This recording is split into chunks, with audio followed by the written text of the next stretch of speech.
Hello guys, today we'll start with a 0/1 knapsack problem that we are going to solve using branch and bound method.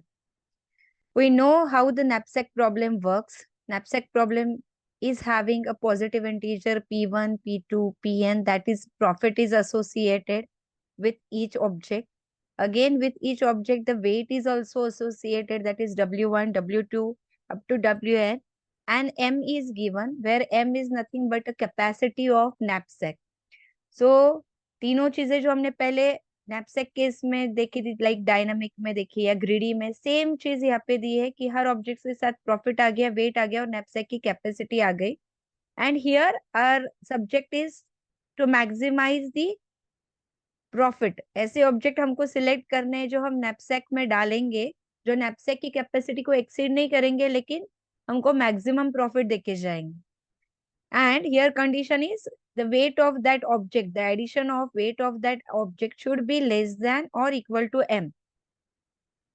But for the branch and bound, this problem is modified little bit. This is very important कि ये problem को थोड़ा सा modify किया. अभी क्या modify किया है, यहाँ पे हम क्या कर रहे थे कि ऐसे ऑब्जेक्ट ले रहे थे कि जिसका प्रॉफिट क्या होगा, मैक्सिमाइज होगा. Now here in a branch and bound we are using a minus sign here. तो अगर हमको ऐसे ऑब्जेक्ट चाहिए है कि जिनका समेशन जो है माइनस का, वो क्या होना चाहिए, मिनिमाइज होना चाहिए. तो अगर पॉजिटिव के लिए हम वो मैक्सिमाइज कंसिडर कर रहे थे, तो यहाँ पे माइनस साइन के बजाय मैक्सिमाइजेशन के बजाय हमने क्या लिया, यहाँ पे मिनिमाइजेशन सिंबल लिया. तो ये एक थोड़ा सा चेंज है, सिर्फ ये याद रखना है कि we are using a minus sign before profit summation, and our criteria function is instead of maximize is to minimize the profit here because sign हमारा माइनस लग गया है. अब यहाँ पे नैपसैक का जो प्रॉब्लम है, हमको पता है कि 0/1 यानी क्या होता है कि आइदर हम उस ऑब्जेक्ट को कंसिडर करेंगे तो हम लिखेंगे x1 इक्वल टू 1. अगर हम उस ऑब्जेक्ट को कंसिडर नहीं कर रहे हमारे सॉल्यूशन में, हम लिखेंगे x1 इक्वल टू 0. सो जो हम स्टेट स्पेस ट्री बनाने वाले हैं जो सॉल्यूशन का, तो हर एक नोड के दो चाइल्ड बनने वाले हैं, एक लेफ्ट चाइल्ड और एक राइट चाइल्ड. तो लेफ्ट चाइल्ड हमेशा क्या बताएगा कि उस ऑब्जेक्ट को हम कंसिडर कर रहे हैं, और राइट चाइल्ड क्या बताएगा, हम उस ऑब्जेक्ट को कंसिडर नहीं करने वाले हैं. So this is how it actually works. Now how to expand tree. तो हमको पता है कि there are two methods, either bread first या फिर depth first, but here we are using a best first search scheme, that is by expanding a node with a best lower bound. यानी अगर हमारे पास दो ऑप्शन है, दो node है, तो जिसका भी लोअर बाउंड जो है, ये क्या रहेगा, जो बाउंडिंग फंक्शन जो है सबसे लीस्ट रहेगा, लो रहेगा, जिसका कॉस्ट कम रहेगा, ऐसे ही नोड को हम क्या करने वाले हैं, एक्सपांड करने वाले हैं. So if two node have the same lower bound, expand the node with a lower upper bound. Now what is the algorithm for 0/1 knapsack algorithm using branch and bound. तो काफी बार एल्गोरिथम भी पूछा जाता है, तो यहाँ पे दो एल्गोरिथम है, क्योंकि यहाँ पे हम दो चीजें कैलकुलेट करने वाले हैं. एक है सिर्फ बाउंड और दूसरा है you bound. You means upper bound and second होता है बाउंड. तो पहले हम एल्गोरिथम देखेंगे यू बाउंड के लिए. दोनों ही एल्गोरिथम काफी सिमिलर है, एग्जैक्टली सिमिलर है. खाली लास्ट का जो रिटर्न स्टेटमेंट है, ये दोनों एल्गोरिथम में चेंज होता है. बाकी ये पूरा की पूरा एल्गोरिथम यहाँ पे क्या है आपका, अगर आप देखोगे तो ये यहाँ तक पूरा जो एल्गोरिथम है वो आपको क्या दिखाई देगा कि ये सेम है. अब यू बाउंड जो है, इसमें we are passing CP means current profit, CW is current weight, K means the object, next object that you are considering, and M is a capacity of knapsack. तो B के अंदर हमने current profit जो है वो हमने डाल दिया, यानी B भी हमको क्या रिप्रेजेंट कर रहा है, प्रॉफिट रिप्रेजेंट कर रहा है. करंट वेट जो है हम कहाँ पे ऐड कर रहे हैं, C के अंदर, यानी C हमको बता रहा है टोटल वेट. तो प्रॉफिट जो है हम सेव कर रहे हैं B के अंदर, वेट जो है, टोटल वेट जो है वो हम सेव कर रहे हैं C के अंदर. Now for i equal to k plus 1 to n do, क्योंकि अब तक के ऑब्जेक्ट को हम लोगों ने विजिट कर लिया, ऐसे हम कंसिडर करते हैं. अब नेक्स्ट ऑब्जेक्ट को हमको कैसे कंसिडर करना है, इसके लिए हम ले रहे हैं k plus 1 to n do. If C plus W of I is less than equal to M, यानी हमारे पास जो करंट वेट है अब तक नैपसैक के अंदर, अगर उस करंट वेट के अंदर जो भी हम नया ऑब्जेक्ट कंसिडर कर रहे हैं, अगर उसका वेट अगर हम ऐड करते हैं, तो ये ऐड होने के बाद क्या ये नैपसैक की कैपेसिटी से अभी भी लेस या फिर इक्वल है? अगर है तो उस ऑब्जेक्ट को हम क्या करेंगे, नैपसैक के अंदर पुट करेंगे। तो नैपसैक में अंदर अगर हम डाल देंगे तो सी की वैल्यू क्या हो जाएगी, previous c plus weight of that object. तो हमने क्या किया, वेट को जो है वो चेंज कर दिया सी को। ऐसे ही हमको प्रॉफिट को भी चेंज करना है, तो जो भी हमारा करंट प्रॉफिट था जो हमने बी के अंदर सेव कर दिया था, तो बी अब यहाँ पे प्लस के बजाय, जैसे मैंने प्रीवियस इसमें बताया था, हम क्या कर रहे हैं, माइनस फंक्शन यूज करें प्रॉफिट के लिए। So B minus profit of that I object. तो जो भी आई ऑब्जेक्ट आप कंसिडर कर रहे हो उसका वेट जो है वो हम सी में ऐड कर दिया, और उसका प्रॉफिट जो है वो बी में, खाली ऐड करने के बजाय हमने क्या किया है, यहाँ पे माइनस किया है। और यहाँ पे हम रिटर्न खाली क्या कर रहे हैं, यूजर को प्रॉफिट रिटर्न कर रहे हैं, वेट रिटर्न नहीं कर रहे। ये हो गया अपर बाउंड कैलकुलेट कैसे करना है। Now next is a bound function. अब यू बाउंड के बाद क्या आ गया, बाउंड फंक्शन। बाउंड में भी हमने ये सेम चीजें क्या की है, पास ऑन की है, सीपी सी डब्ल्यू के एंड एम। यहाँ पे आप देखोगे फर्स्ट कुछ लाइंस जो है सेम है, यानी बी के अंदर हमने करंट प्रॉफिट डाल दिया, सी के अंदर हमने करंट वेट डाल दिया, आई की वैल्यू के प्लस वन से लेके एन तक हम क्या कर रहे हैं, अगेन चेक कर रहे हैं कि अगर हम नेक्स्ट ऑब्जेक्ट जो है ये अगर हम ऐड करते हैं करंट वेट के अंदर, क्या ये अभी भी less than equal to knapsack की कैपेसिटी यानी एम से लेस है क्या, है? अगर तो सी के अंदर हमने क्या किया, वो पर्टिकुलर वेट जो है, मतलब वो ऑब्जेक्ट जो है वो हमने एक्चुअली नैपसैक में डाल दिया, तो इसके लिए सी के अंदर उसका वेट ऐड हो गया, और बी मतलब प्रॉफिट जो है उस बी के अंदर से हमने क्या किया, माइनस हो गया। तो यहाँ तक प्रीवियस एल्गोरिथम से एग्जैक्टली सिमिलर है हमारा बाउंड एल्गोरिथम, खाली यहाँ पे एल्स पार्ट दिया हुआ है। तो एल्स में क्या है कि अगर उस ऑब्जेक्ट को अगर हम ऐड करते हैं और अगर ये नैपसैक की कैपेसिटी को एक्सीड कर रहा है, मतलब इफ की कंडीशन अगर क्या हो रही है, फॉल्स हो रही है, यानी क्या ये लेस नहीं है, ये अगर इक्वल है, तो वो कहाँ पे जाएगा, एल्स के पार्ट में जाएगा। तो एल्स में हम क्या कर रहे हैं, instead of considering a full object we are considering a fractional knapsack. So using branch and bound, it is a combination of two knapsack, that is 0/1 as well as fractional knapsack. U bound function क्या करता है, 0/1 knapsack के जैसा work करता है, और bound क्या करता है, जहां पे नैपसैक की कैपेसिटी एक्सीड हो रही है, तो उस ऑब्जेक्ट को पूरा लेने के बजाय उसका क्या लेता है, कुछ फ्रैक्शन लेता है। सो फ्रैक्शन कितना लेना है, वो फ्रैक्शन के लिए ये वाला फॉर्मूला जो है वो यहाँ पे हमको दिया है। तो जब हम एग्जाम्पल सॉल्व करेंगे तो यही फॉर्मूला हमको यूज होने वाला है।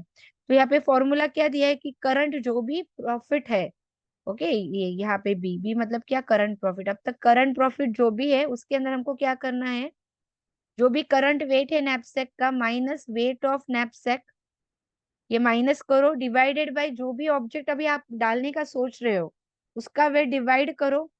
ओके, अब इसको इसको क्या करो, प्रॉफिट के साथ, उस ऑब्जेक्ट के प्रॉफिट के साथ मल्टीप्लाई करो, जो भी आंसर आएगा वो करंट बी के साथ एडिशन करना है। तो खाली ये फॉर्मूला जो है ये आपको याद रखना है, बाकी चीजें तो बहुत इजी है सॉल्व करते वक्त। Okay, now will see how to solve the example. तो example using LCBB, that is least cost function, 0/1 knapsack problem, LCBB से कैसे सॉल्व करना है। तो यहाँ पे हमको एग्जाम्पल दिया है जिसमें टोटल ऑब्जेक्ट्स 4 दिए है, और ऑब्जेक्ट के साथ जो प्रॉफिट है वो दे दिया है 10, 10, 12 एंड 18, और उसका वेट जो है हर ऑब्जेक्ट का वो दिया है, that is 2, 4, 6 and 9। After that knapsack की कैपेसिटी जो है वो दे दी है 15 यहाँ पे। अब यहाँ पे सॉल्व करने के लिए कुछ रूल्स उन्होंने दिए हैं। अब रूल क्या है, so you have to use a two function. तो हमको दो फंक्शंस को कंप्यूट करना है। First is a c x function and next is a u x function. तो सी मतलब कॉस्ट फंक्शन, ये फंक्शन को कैलकुलेट हम करेंगे यूजिंग बाउंड एल्गोरिथम। तो पहले हम लोगों ने दो एल्गोरिथम मैंने आपको एक्सप्लेन किए, bound algorithm and you bound algorithm. तो बाउंड एल्गोरिथम से हम क्या फाइंड आउट करने वाले हैं, सी ऑफ एक्स की वैल्यू, और यू बाउंड एल्गोरिथम से हम क्या फाइंड आउट करने वाले हैं, यू ऑफ एक्स की वैल्यू। तो दो एल्गोरिथम से हम दो वैल्यू फाइंड आउट करेंगे। अगेन फॉर एवरी नोड जब हम एक ट्री बनाएंगे तो हर नोड जो है एक्स, ओके, हर नोड के कितने चाइल्ड होने वाले, टू चाइल्ड होने वाले हैं, left child and right child. अब लेफ्ट चाइल्ड यानी क्या, जिसमें हम बता रहे हैं कि हमने उस ऑब्जेक्ट को कंसिडर किया है नैपसैक में डालने के लिए, यानी एक्स की वैल्यू 1 कर दी है। और राइट यानी क्या कि हमने उस ऑब्जेक्ट को कंसिडर नहीं किया है, मतलब एक्स की वैल्यू क्या ली है, 0 ली है। So left child is chosen by setting x equal to 1 and right child is chosen by setting x equal to 0. सो अब हम प्रॉब्लम को स्टार्ट करेंगे फर्स्ट नोड से।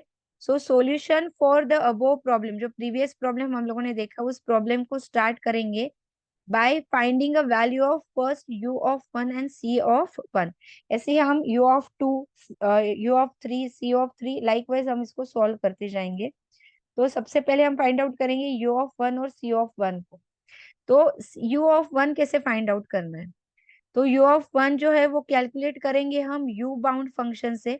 अब u बाउंड एल्गोरिथम में हमने चार मेथड्स जो है, चार पैरामीटर पास किए थे, जिसमें हमने पास किया था सीपी, सी डब्ल्यू मतलब current profit, current weight, then k मतलब कितने ऑब्जेक्ट हमने कंसिडर किए, और नैपसैक की कैपेसिटी। तो अब तक हम लोगों ने कोई भी ऑब्जेक्ट नैपसैक में पुट नहीं किया है, इसके लिए करंट वेट 0 है, करंट प्रॉफिट भी 0 है, ऑब्जेक्ट भी अभी तक हमने कोई विजिट नहीं किया, इसके लिए 0 है। और नैपसैक की कैपेसिटी हमको पता है कितनी है, दैट इज 15। तो हम लोगों ने ये वाला वैल्यू क्या किया, पास किया। After that we are going to scan all the objects from left to right. अभी हमारे पास यहाँ पे मैंने जो चार ऑब्जेक्ट है उनका प्रॉफिट और वेट डाल दिया है। तो ये चारों ऑब्जेक्ट को जो है हमने लेफ्ट टू राइट स्कैन किया। तो अभी लेफ्ट टू राइट जब हम स्कैन कर रहे थे तो यहाँ पे हम लोगों ने क्या किया कि अगर मैं नैपसैक की वैल्यू पहले अभी कितनी है, वेट कितना है, 0, इसके अंदर पहला ऑब्जेक्ट अगर मैं पुट करूंगी तो वैल्यू क्या बन गई, इसमें वैल्यू क्या हो गई, +2 ऐड हो गई। ओके, अब अगर हमने नेक्स्ट ऑब्जेक्ट कंसिडर किया तो वैल्यू क्या हो गई, +4, मतलब क्या हो गया, टोटल 6। ओके, वापस हम लोगों ने नेक्स्ट ऑब्जेक्ट कंसिडर किया, मतलब क्या हो गया, प्लस अगेन 6, मतलब टोटल वैल्यू कितनी आ गई, 12 आ गई है। अब अगर मैं फोर्थ ऑब्जेक्ट को भी कंसिडर करूंगी और अगर मैं इसको ऐड करूंगी तो आंसर कितना आ गया यहाँ पे, 2 + 4 + 6 + 9, यानी आंसर आ गया है मेरा 6 + 6 + 9, मतलब 21 आ गया है। 21 यानी कि इसने नैपसैक की कैपेसिटी को एक्सीड किया है। तो इसका मीनिंग क्या है कि मुझे लास्ट वाला ऑब्जेक्ट जो है वो कंसिडर नहीं करना है, खाली फर्स्ट 3 ऑब्जेक्ट जो है वो मैं कंसिडर करूंगी, क्योंकि उसके वेट का जो एडिशन है ये कितना हो रहा है, 12 हो रहा है, which is less than 15। So for object 1 2 3 the C means weight is updated to 2 + 4 + 6 that is 12। और इन तीनों का अगर मैं प्रॉफिट कंसिडर करूँ, प्रॉफिट हम ऐड करते हैं बी के अंदर, C is always cost, B is always profit. तो प्रॉफिट जब हम ऐड करेंगे, लेकिन ऐड करते वक्त मैंने बोला था कि हम प्रॉफिट के आगे कौन सा साइन लगाने वाले, माइनस का साइन लगाने वाले। तो इन तीनों ऑब्जेक्ट का जो प्रॉफिट है वो हम लोगों ने डाल दिया -10, -10, -12, दैट इज -32। तो प्रॉफिट जो है ये हमेशा कंसिडर किया जाता है यू की वैल्यू को निकालने के लिए या सी की वैल्यू को निकालने के लिए। तो अभी अपर जो है यू ऑफ 1 की वैल्यू क्या आ गई, -32, यानी बी की जो वैल्यू होती है ये हमेशा हम किसको असाइन करते हैं, यू को असाइन करते हैं। तो ऐसे हम लोगों ने यू ऑफ 1 की वैल्यू कैलकुलेट कर ली। ऐसे ही हमको सी कैरेट ऑफ 1 की वैल्यू भी फाइंड आउट करनी है। सी कैरेट ऑफ 1 की वैल्यू जो है कैलकुलेट करने के लिए हम कौन सा फंक्शन यूज करने वाले हैं, बाउंड, यानी बाउंड एल्गोरिथम यूज करेंगे। अगेन इसको भी वैल्यू पास होने वाली है 0 0 0 15। अब यहाँ पे पहले 3 ऑब्जेक्ट हम लोगों ने एज इट इज कंसिडर कर लिए, क्योंकि तब तक नैपसैक की कैपेसिटी इसने एक्सीड नहीं की थी, दैट इज 2 + 4 + 6 दैट इज 12 आ गया। बी की भी वैल्यू में हमने तीनों ऑब्जेक्ट का प्रॉफिट पूरा के पूरा कंसिडर कर लिया, दैट इज -32 आ गया। लेकिन अब जैसे ही हम फोर्थ ऑब्जेक्ट को कंसिडर कर रहे हैं, हमको पता चला कि फोर्थ ऑब्जेक्ट अगर हम डाल रहे हैं तो उसके वजह से वेट जो है नैपसैक का ये एक्सीड होने वाला है, क्योंकि नैपसैक का वेट हमको 15 दिया है, और अगर 12 के अंदर हम अगर 9 ऐड करेंगे तो 22 होगा। तो ये ऑब्जेक्ट हम डाल नहीं सकते, लेकिन हम इसका फ्रैक्शन ले सकते हैं, क्योंकि सी के अंदर बाउंड फंक्शन यूज कर रहा होता है, और मैंने बताया बाउंड फंक्शन में हम ऑब्जेक्ट पूरी तरह से अगर नहीं ले पा रहे तो हम उसका क्या डालते हैं, फ्रैक्शन डालते हैं। तो अब यहाँ पे हम क्या करने वाले हैं, इसके बाद फोर्थ ऑब्जेक्ट का वेट 9 है, so fraction of that object is going to be consider. तो तो अब यहाँ पे फ्रैक्शन के लिए हमको एक फॉर्मूला दिया है, जो मैंने पहले एल्गोरिथम में बताया था कि ये फॉर्मूला बहुत इंपॉर्टेंट है। तो अब यहाँ पे मैंने फॉर्मूला ऐड कर दिया है, यहाँ पे डाल दिया है b plus in the bracket c minus m divided by weight of i into profit of i। तो अब तक b की वैल्यू अगर आप चेक करोगे, इसके पहले b की वैल्यू कितनी आई हुई है हमारे पास, -32, वो मैंने -32 ऐड कर ली, प्लस अब तक जो है सी, सॉरी सी जो है मतलब वेट जो है वो कितना आ गया है, 12 आ गया है। तो यहाँ पे मैंने -32 यानी बी की वैल्यू डाल दी, सी के अंदर मैंने 12 डाल दिया, एम मतलब क्या, नैपसैक की कैपेसिटी जो कितनी है 15 है, वो डाल दिया। अब हम कौन सा ऑब्जेक्ट कंसिडर कर रहे हैं, फोर्थ नंबर का ऑब्जेक्ट कंसिडर करें, तो फोर्थ नंबर के ऑब्जेक्ट जो है उसका वेट कितना है, 9 है। तो यहाँ पे वेट ऑफ आई मतलब weight of fourth object divide कर दिया हमने 9 into profit of that object. तो फोर्थ ऑब्जेक्ट का प्रॉफिट जो है वो कितना है, 18 है, जो हमने यहाँ पे 18 जो है मल्टीप्लीकेशन में डाल दिया है। तो अब इसको अगर हम सॉल्व करते हैं तो ये हमने सॉल्व कर दिया, दैट इज 12 माइनस 13 यानी -3 आ गया डिवाइड बाय 9। अब इसको सॉल्व करने के लिए हम करने के बाद हमको आंसर आ गया है -32 बाय -6। तो आंसर हमको मिल गया है -38। तो ये आंसर हो गया है हमारा सी कैरेट ऑफ 1 के लिए। तो अब इसके बाद हम ट्री बनाने वाले हैं। तो अगर ट्री अगर हम बना रहे हैं फर्स्ट नोड के लिए, तो फर्स्ट नोड के लिए हमने सी की भी वैल्यू निकाली, प्रीवियस स्लाइड में मैंने जब बताया, और यू की भी वैल्यू निकाली। तो यू की वैल्यू -32 आ गई है, और सी की वैल्यू क्या आ गई है, -38 आ गई है। ओके। अब ऐसे ही हम लोगों को क्या करना है, इस पर्टिकुलर जो नोड 1 है, इस नोड 1 के दो चाइल्ड हम लोग निकालने वाले हैं, यानी नोड 2 और नोड 3 बनेगा। अब लेफ्ट चाइल्ड यानी क्या, जिसमें हम बता रहे हैं कि x1 को कंसिडर करो, और राइट चाइल्ड में हम बता रहे हैं कि x1 को कंसिडर मत करो। तो अब यहाँ पे जब हम नोड 2 के लिए जा रहे हैं, तो नोड 2 में हमने क्या बोला कि नोड फर्स्ट जो ऑब्जेक्ट है उसको कंसिडर करो। तो यहाँ पे जब हमने ये वैल्यू कैलकुलेट की, तो उसमें हमने फर्स्ट ऑब्जेक्ट को कंसिडर ऑलरेडी किया ही था। इसके लिए यहाँ पे क्या आ गया, C(2) और U(2) की वैल्यू क्या आ गई है, -32 एंड माइनस, सॉरी यहाँ पे ये this is the same value it is going to be carried, that is -38 and -32 same value यहाँ पे क्या हो गई है, कैरी हो गई है। लेकिन जब मैं नोड 3 निकाल रही हूँ, ओके, नोड 3 में हमने क्या बोला कि फर्स्ट ऑब्जेक्ट को रिमूव करो। अगर हम फर्स्ट ऑब्जेक्ट को रिमूव कर देते हैं, तो हमारे पास कौन से ऑब्जेक्ट बच रहे हैं, object two, object 3 and object 4। तो अब इन तीनों ऑब्जेक्ट को कंसिडर करके प्रीवियस स्लाइड में हमने जैसे वैल्यू निकाले थे, सेम अगर हम निकालते हैं वन ऑब्जेक्ट को निकाल के, तो हमको C(2) की वैल्यू मिल गई है -32, और U(2) की वैल्यू मिल गई है -22। अब अगर हम इन दोनों को कंसिडर करते हैं, तो दोनों में सबसे लोएस्ट वैल्यू किसकी है, हम इसमें यहाँ पे हम अपर जो है इसको कंपेयर करते हैं। तो अपर में यहाँ पे -32 आया, यहाँ पे -22 आया। तो हमको पता है माइनस में जिसकी वैल्यू ज्यादा होती है वही हमको क्या होता है, मिनिमाइज वैल्यू देता है। तो हमको पता चल गया कि node 2 is giving us a least cost. इसके लिए हम क्या करेंगे, नोड 2 जो है, नोड 2 को अभी एक्सपांड करेंगे।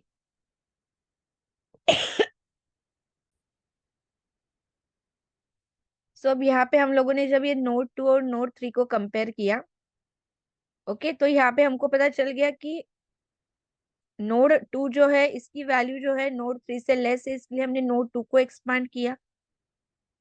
नोड 2 को एक्सपांड करना मतलब क्या, कि यहाँ पे हम बोल रहे हैं कि यहाँ पे जैसे हमने x1 को कंसिडर किया था, यानी x1 की वैल्यू क्या ली थी, 1, और यहाँ पे हमने बोला था x1 की वैल्यू क्या है, 0। x1 हो गया, तो अब यहाँ पे नेक्स्ट में क्या आएगा, x2। तो यहाँ पे हम बता रहे हैं कि x2 को कंसिडर करो, यहाँ पे हम क्या बोल रहे हैं, x2 को कंसिडर मत करो। ओके, तो अब यहाँ पे हमने बोल दिया कि x1 को कंसिडर करो, x2 को कंसिडर करो। तो उसको सॉल्व करेंगे तो सेम यही वैल्यू क्या हो रही है, यहाँ पे हमारी कैरी होने वाली है। लेकिन ये सॉल्यूशन में हमने क्या बोला है, x2 को कंसिडर मत करो। तो इसके लिए हमको वैल्यू मिल गई -32, 22 यहाँ पे वैल्यू मिल गई -32। दोनों को कंपेयर किया तो -32 जो है ये लेस है, इसके लिए 4 नंबर का नोड जो है ये एक्सपांड हो गया। यहाँ पे हम बता रहे हैं कि अभी यहाँ पे x3 को कंसिडर करो, यहाँ पे हमने बोल दिया x3 को कंसिडर मत करो। Okay, left and right side. तो यहाँ पे अगर x3 को कंसिडर कर रहे हैं तो सेम वैल्यू जो है ये कैरी होने वाली है। यहाँ पे अगर हम x3 को नहीं ले रहे, इसका मतलब क्या, ये वाला नोड मतलब क्या हो गया, x1 को ले लो, x2 को ले लो, x3 को आपके सॉल्यूशन में से निकाल दो, और x4 को लेना है या नहीं लेना है वो कंसिडर करो। ओके, तो ये करने के बाद हमको आंसर मिल गया -38 and -38। Okay, after that next will be the last, that is x4 को हमको कंसिडर करना है या फिर x4 को हमको कंसिडर नहीं करना है। ओके, तो अगर हम x4 को कंसिडर कर रहे हैं फाइनल सॉल्यूशन में, ओके, तो यहाँ पे हम क्या बोल रहे हैं कि x4 को अगर ले रहे हैं तो हमको आंसर मिल गया -38 एंड -38, और अगर हम x4 को एक्सक्लूड कर रहे हैं तो आंसर मिल गया -20 एंड -20। और हमारा आंसर नोड क्या होता है कि जिसकी वैल्यू मिनिमाइज है, तो मिनिमाइज मतलब क्या, -32 इज लेस देन -20। इसके लिए ये 8 नोड जो है ये हमारा आंसर नोड है। तो आंसर नोड में हमको क्या मिल गया, इस नोड तक जाने के लिए, इस नोड तक जाने के लिए हमने कौन सा पाथ लिया है, ये वाला पाथ। After that this one, then this one and then this one. Okay, तो इसमें हमने क्या बोला है, x1 को लो, x2 को लो, x3 को मत लो, और x4 को लो, यानी फाइनल सॉल्यूशन हमको क्या मिल गया, x1 को कंसिडर करो, x2 को कंसिडर करो, x3 को कंसिडर मत करो, एंड x4 को कंसिडर करो likewise. So this is how you are getting a answer for your 0/1 knapsack problem using LCBB। Same problem को लीफो से भी सॉल्व किया जाता है। ओके, लीफो में क्या होता है कि लीस्ट कॉस्ट वैल्यू के बजाय हर एक नोड को आप क्या करते हो, एक्सपांड करते जाते हो, हर लेयर पे हर नोड एक्सपांड होने ही होने वाला है। ओके, वो लीस्ट कॉस्ट हो या ना हो, या ना हो, इसके लिए इसको बहुत ज्यादा टाइम लगता है सॉल्व करने के लिए, और जनरली एग्जाम में इसको पूछा नहीं जाता है because it require a huge time to solve. और अगर एग्जाम में आता है तो जस्ट नोड 1 नोड 2 नोड 3 तक सॉल्व करो, and just you can write down की लाइकवाइज आपको क्या करना है, इसको लास्ट नोड तक सॉल्व करते जाना है। So this is how you have to complete explain the 0/1 knapsack problem. I hope you understood. If you have any query, you can put in a chat box. Thank you so much for watching.